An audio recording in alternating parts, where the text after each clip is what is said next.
sem razão que se faz a minha razão. Enfraquece a minha razão. Que me queixo da vossa formosura. Com razão. Ali, fanfarrão, desista da filha de Pentapolim. Vamos, desista, homem. Legiões, exércitos, legiões de feiticeiros. Não permito tal injustiça.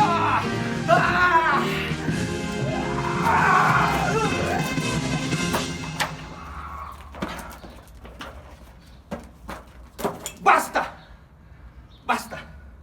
De agora em diante, serei Dom Quixote de La Mancha, desfazedor de agravos.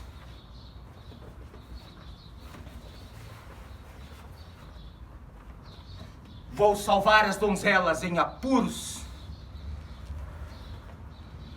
salvar os fracos e os oprimidos. Defenderei as princesas, lutarei contra gigantes.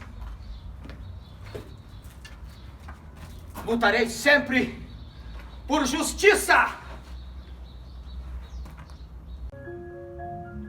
Dom Quixote de La Mancha, ou El Ingenioso Hidalgo Dom Quixote de La Mancha, no original. É uma obra do escritor espanhol Miguel de Cervantes y Saavedra, publicada em 2 partes. A primeira surgiu em 1605 e a segunda 10 anos depois, em 1615. A obra é considerada a maior da literatura espanhola e o segundo livro mais lido da história. Sua contribuição para a cultura ocidental é incalculável. Dom Quixote é apontado como o primeiro romance moderno, tendo influenciado várias gerações de autores que se seguiram. Dom Quixote parece ter pulado do livro para o imaginário contemporâneo, sendo representado através de diversos meios: pintura, poesia, cinema, música, entre outros. A obra narra as aventuras e desventuras de Dom Quixote, um homem de meia-idade que resolveu se tornar cavaleiro andante depois de ler muitos romances de cavalaria. Providenciando o cavalo, a armadura, resolve lutar e provar o seu amor por Dulcinea del Toboso, uma mulher imaginária. Consegue também um escudeiro, o Sancho Panza, que resolve acompanhá-lo, acreditando que será recompensado. Quixote mistura fantasia e realidade, se comportando como se estivesse em um romance de cavalaria e transformando obstáculos banais, como moinhos de vento ou ovelhas, em gigantes e exércitos de inimigos. Ele é derrotado e espancado inúmeras vezes, sendo batizado de Cavaleiro da Triste Figura. Mas sempre se recupera e insiste nos seus objetivos. Só volta para casa quando é vencido em batalha por outro cavaleiro e é forçado a abandonar a cavalaria. Longe da estrada, fica doente e acaba morrendo. Nos seus momentos finais, recupera a consciência e pede perdão aos seus amigos e familiares. O protagonista, ele é um homem de meia idade, sim, que se dedicava à leitura de romances de cavalaria. Confundindo fantasia e realidade, ele resolve imitar os heróis e partir em busca de aventuras. Como precisa de uma amada em nome da qual lutar, cria a Dulcinea del Toboso, grande dama inspirada em uma paixão da juventude. Encontra um albergue simples que confunde com um castelo, pensando que o dono é um cavaleiro disposto a ordená-lo. Resolve guardar o lugar durante a noite. Quando um bando de camponeses se aproxima, pensa que são inimigos e os ataca, acabando machucado. Depois de uma falsa sagração, o dono do albergue o manda embora. dizendo que já é cavaleiro. Embora ferido, Quixote volta para casa feliz.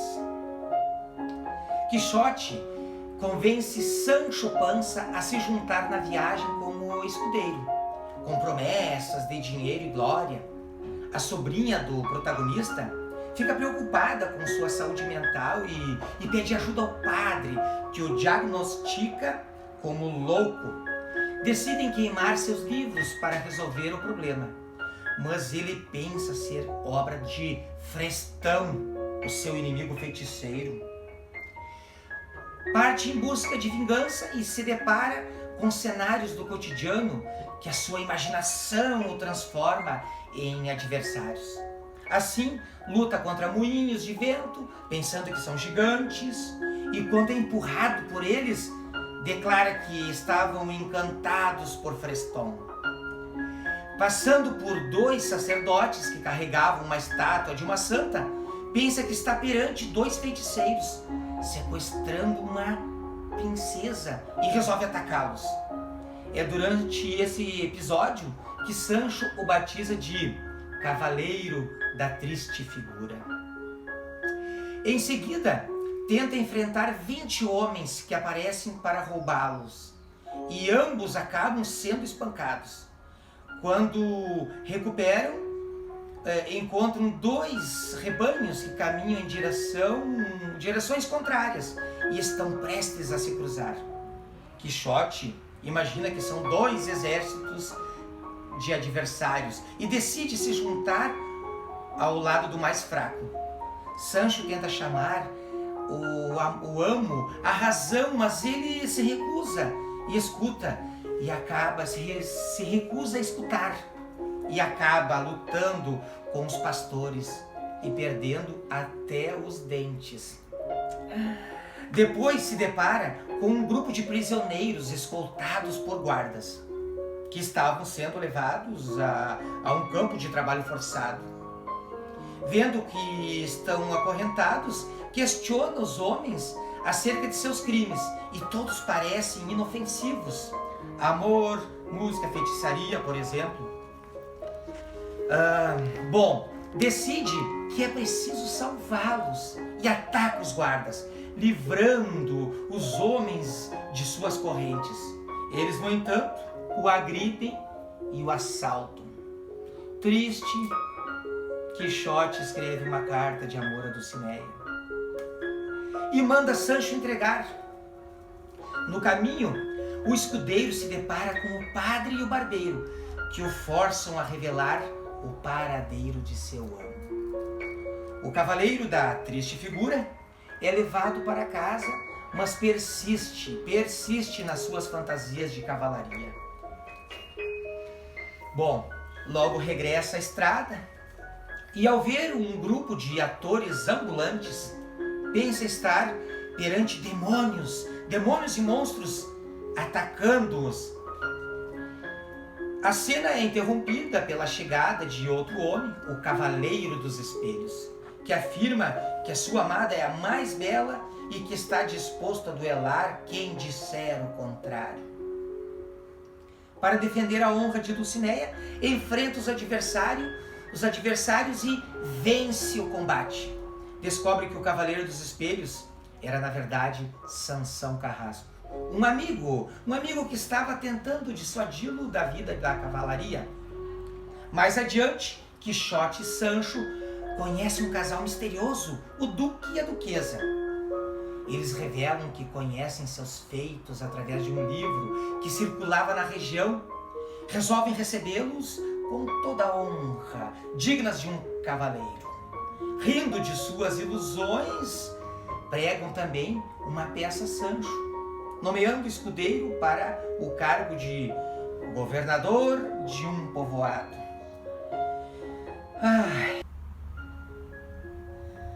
Dom Quixote de la Mancha mistura tragédia e comédia. Combina registros populares e eruditos, de uma rica linguagem, em uma obra só.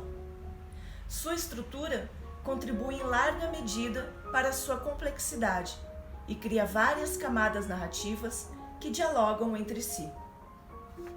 O nosso protagonista Dom Quixote, na verdade, chama-se Alonso Quijano. Esse homem, cuja mente foi deturpada por uma atividade muito poderosa, a leitura, capaz de mudar comportamentos dos indivíduos e até mesmo de corromper. Atraído por valores dessas narrativas, glória, honra, coragem, Quixote troca o tédio da vida burguesa e sai a aventurar-se. Para imitar os seus heróis, ele principalmente usa um grande trunfo, o amor. É por amor que ele defende a honra de sua amada e corre os mais loucos riscos, para defender então e conquistar o coração de Dulcinea del Toboso.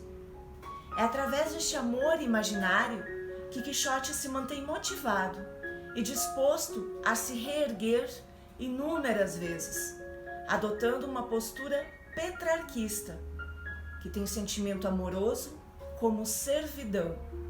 Assim, o protagonista justifica suas ações. Para ele, a paixão é uma espécie de loucura permitida, graças à qual todas as pessoas perdem a razão. O seu sentimento platônico parece ser o mais duradouro, já que não se concretiza, e por isso também não se deteriora com o tempo. Que é loucura? Ser cavaleiro andante ou segui-lo como escudeiro? De nós dois, quem o louco verdadeiro? O que acordado sonha doidamente? Ou o que mesmo vendado vê o real e segue o sonho de um doido pelas bruxas embruxado? Eis-me talvez o único maluco, e me sabendo tal, sem grão de siso, sou, que doideira, um louco de juízo.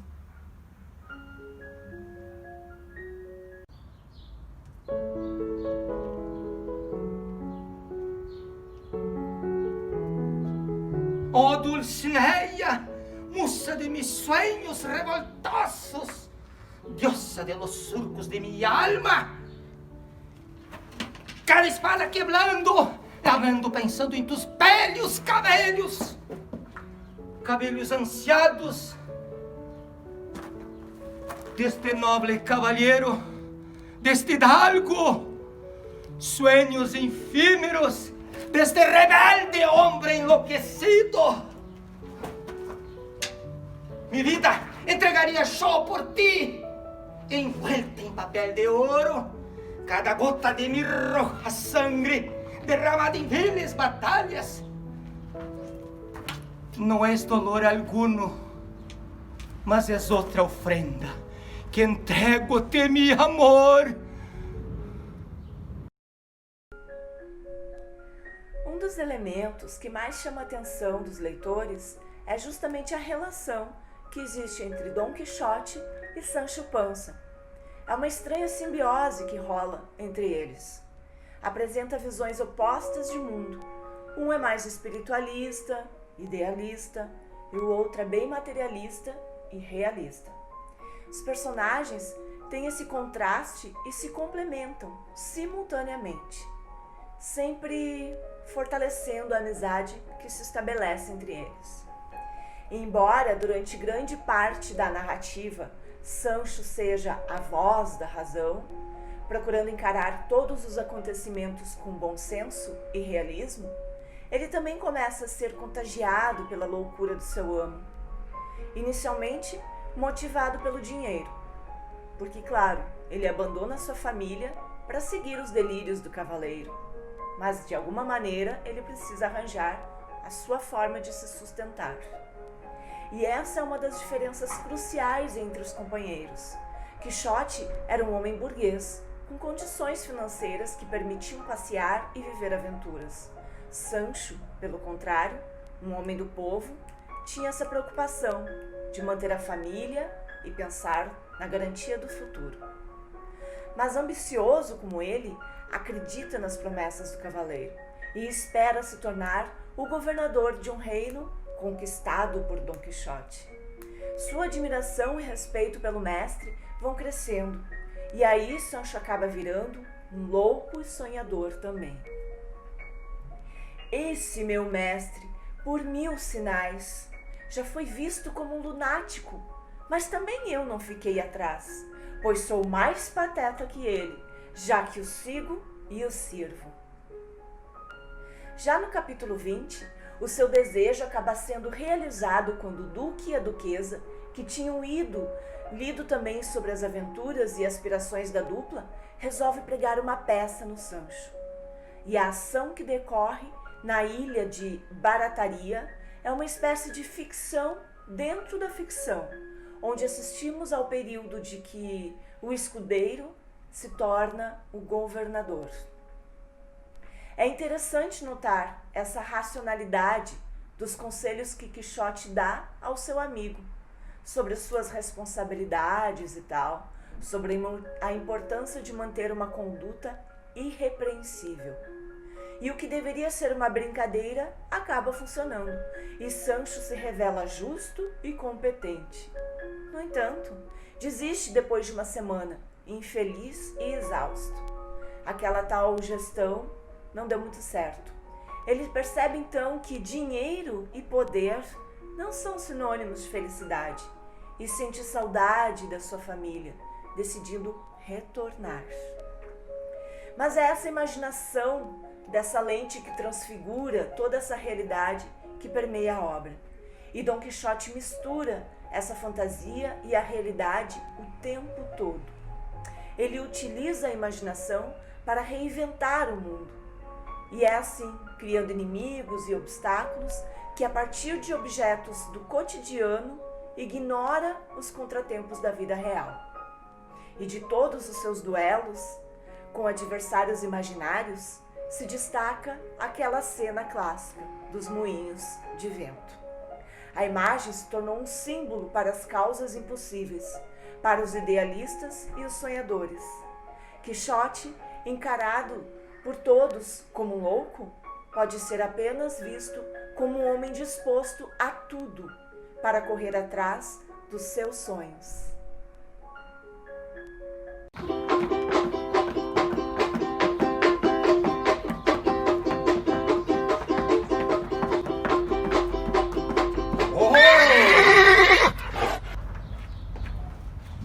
Veja, Sancho, a sorte está na nossa frente. Ora, não vês aqueles 30 ou 40 gigantes desaforados? Aqueles com braços abertos, com quase 2 léguas.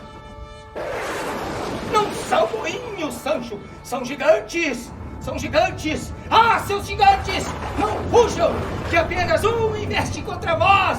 Ah! Ah! Ah! Ah! Valha-me, Sancho. Ah, Sancho, foi o Mago Freston.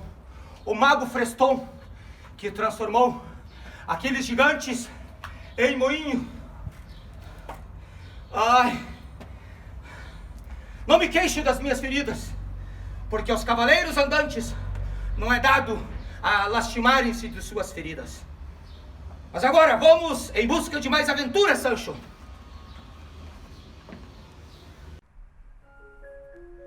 Apesar da impossibilidade de ser um verdadeiro cavaleiro andante, o protagonista da obra vive sua utopia, através da fantasia e das aventuras que cria para si mesmo. Ele se dá a liberdade de ser o que ele sonha ser. O cavaleiro da triste figura molda e transforma também a realidade daqueles que o acompanham durante a viagem. Isso acontece com Sancho Panza, seu maior cúmplice, com o duque e a duquesa e também com os próprios leitores da obra. Se no início achamos que ele é apenas um louco, aos poucos vamos reparando na sua sabedoria, na grandeza de seus valores e na sua estranha lucidez face ao resto do mundo. No final da narrativa, quando perde um duelo e é forçado a deixar a cavalaria, o protagonista fica deprimido e doente.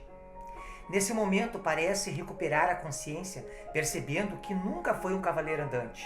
Pede perdão à família e aos amigos, principalmente a Sancho, o fiel companheiro que arriscou a vida do seu lado.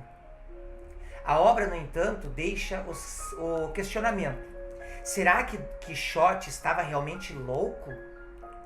Podemos argumentar que o cavaleiro da triste figura estava apenas vivendo do jeito que queria e mudando sua realidade, de forma a ser mais feliz e reencontrar a alegria e o entusiasmo. Sua suposta loucura possibilitou aventuras que não viveria de outra forma, algo que fica claro no seu epitáfio. Teve tudo e muito pouco, porque viveu como um louco. O idealismo do protagonista, em contraste com a dureza da realidade, provoca gargalhadas e, simultaneamente, conquista a empatia do leitor. Através de várias peripécias e derrotas de Quixote, Miguel de Cervantes faz uma crítica à realidade social do seu país. Os comportamentos aparentemente tresloucados do protagonista podem ser interpretados como uma forma de protesto, de crítica social, na busca de valores que aparecem perdidos ou ultrapassados. Quixote inspira seus leitores a lutar pelo mundo no qual querem viver, lembrando que nunca devemos nos acomodar nem ignorar as injustiças. Símbolo de sonhadores e idealistas, ao longo dos séculos, o personagem representa a importância da liberdade. Liberdade de pensar, liberdade de ser, liberdade de viver, acima de todas as outras coisas. A liberdade, Sancho, é um dos mais preciosos dons que os homens receberam dos céus. Com ela, não podem igualar-se os tesouros que a terra encerra, nem que o mar cobre. Pela liberdade, assim como pela honra, se pode e deve aventurar a vida. Dom Quixote, no imaginário contemporâneo, se tornou um adjetivo atribuído a pessoas ingênuas, sonhadoras e com objetivos nobres.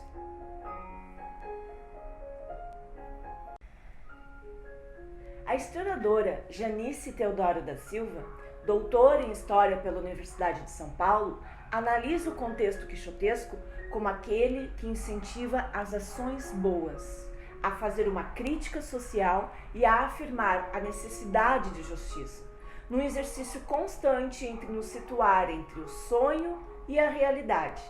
A obra é uma aula como a realidade se transforma em sonho e o sonho em realidade. Em Dom Quixote, encontramos uma defesa do homem justo e da consciência de cada um para o bem comum. Quixote não via um moinho de vento como um moinho de vento. É porque ele tinha outro moinho de vento dentro da sua cabeça, disse a historiadora. Quando acreditamos naquela propaganda para emagrecer dormindo, fazemos igual. Só embarcamos no sonho se ele repercutir dentro de nós. E Quixote ensina, sobretudo, a ver o mundo com outros olhos. Precisamos saber por que não vemos. Precisamos saber por que vamos ao restaurante e ignoramos o mendigo ali pedindo. Quixote nos ensina a enxergar de novo, nos ajuda a ressoar valores diluídos numa sociedade contemporânea. Na obra, a morte começa quando deixamos de sonhar. É como se Cervantes nos dissesse: uma vida sem sonhos é viver em tempos mortos. E é preciso desconfiar de nós mesmos, é preciso rir, porque na vida cometemos equívocos. E é o que Dom Quixote nos ensina: a vida é cheia de tropeços. E então é bom a gente levantar e rir. E nada mais quixotesco do que refletir sobre as guerras que estamos travando com a gente mesmo. E é no ato de desconstrução de quem somos que nos situamos como protagonistas disso que temos assimilado como sonho ou realidade. Assim como o cavaleiro andante, caímos muitas vezes em nossas trajetórias. E a retórica freiriana está aí para nos lembrar e nos impulsionar, para além das nossas habilidades e competências já praticadas, que é preciso esperançar e prosseguir, mesmo sabendo que os sonhos têm os seus contra-sonhos. Dom Quixote nos autoriza a ver um mundo que já não existe, ou a crer que somos quem não somos. Mas então, seremos loucos de juízo, como diria Drummond? Ouso apostar que sim, afinal, a questão de consciência é de foro íntimo. Mas a crise de responsabilidade é planetária e nos bate à face. Não há ceticismo que perdure frente a esta crise. É como acreditar no famoso truque de mágica. A necessidade cria a utopia e ela existe para nos fazer caminhar, já dizia Eduardo Galeano. Sigamos por nossos sonhos, impulsionados pelo moinho de vento que habita entre nós. E eis aí a verdadeira liberdade.